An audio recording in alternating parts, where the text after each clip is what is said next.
శ్రీ విద్యా ఛానల్ స్వాగతం అండి. అయితే 2025 మార్చి 30 తారీఖు నుంచి మనకి శ్రీ విశ్వావసు సంవత్సరం ప్రారంభమవుతుంది.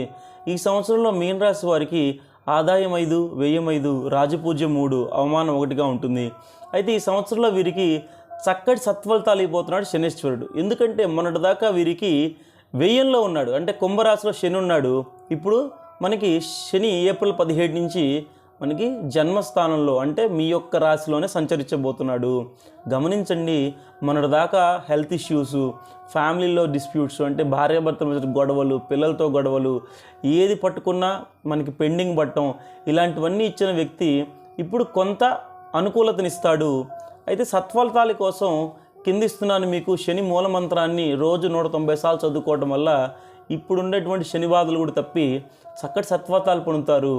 అయితే ఈ సంవత్సరం వీరికి భర్తల మధ్య సఖ్యత, చక్కగా అన్యోన్యత, వ్యాపారం చేసే వాళ్ళకి లబ్ధి, ఉద్యోగస్తులకి ఇంక్రిమెంటు అన్నీ రాబోతున్నాయి. ఈ కింది చిన్న మంత్రాన్ని చక్కగా చేయండి, అన్ని సత్ఫలితాలు పొందండి. అయితే వీరికి 4వ ఇంట అయితే మే 9వ తారీఖు నుంచి మనకి 4వ ఇంట గురువు సంచారం అనేది కొంచెం అలజడిని ఇస్తుంది, కొంత మిశ్రమ ఫలితాలు ఇస్తుంది.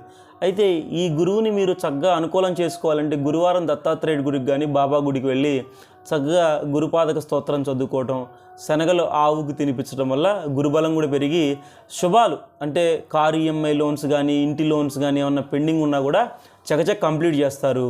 తర్వాత మనకి మే 16వ తారీఖు నుంచి కేతు వచ్చేసి 6వ ఇంట, రాహు వచ్చేసి మనకి 12వ ఇంట సంచరిస్తాడు. దీనివల్ల మనకి కొంత అలజడి ఉన్నప్పటికీ చక్కగా మనం ఆవుకి ఆదివారం రోజు మీరు 4:30 నుంచి 6 వరకు మినపగారలు తినిపించడం వల్ల రాహుశాంతి జరిగి చక్కటి సత్ఫలితాలు ఉంటాయి. అయితే ఈ సంవత్సరం వీళ్ళకి అన్నీ బాగుండబోతున్నాయి. హెల్త్ ఇష్యూస్ తగ్గుతాయి, ఫైనాన్స్ స్టేటస్ బాగుంటుంది, వ్యాపారంలో అభివృద్ధి వస్తుంది, భార్యాభర్తల మధ్య బాగుంటుంది, ఎంప్లాయీస్కి ఇంక్రిమెంట్స్ ఉంటాయి, వ్యాపారస్తులు కూడా లాభాలు ఉంటాయి. అయితే సత్ఫలితాలు మీకు ఖచ్చితంగా పొందాలి అంటే కింది చిన్న మంత్రాన్ని చదువుకోండి, అందరూ సత్ఫలితం అవుతారు. Thanks for watching. Please subscribe, దీన్ని షేర్ చేయండి, మన సనాతనాన్ని కాపాడండి. Please support our channel. Thank you.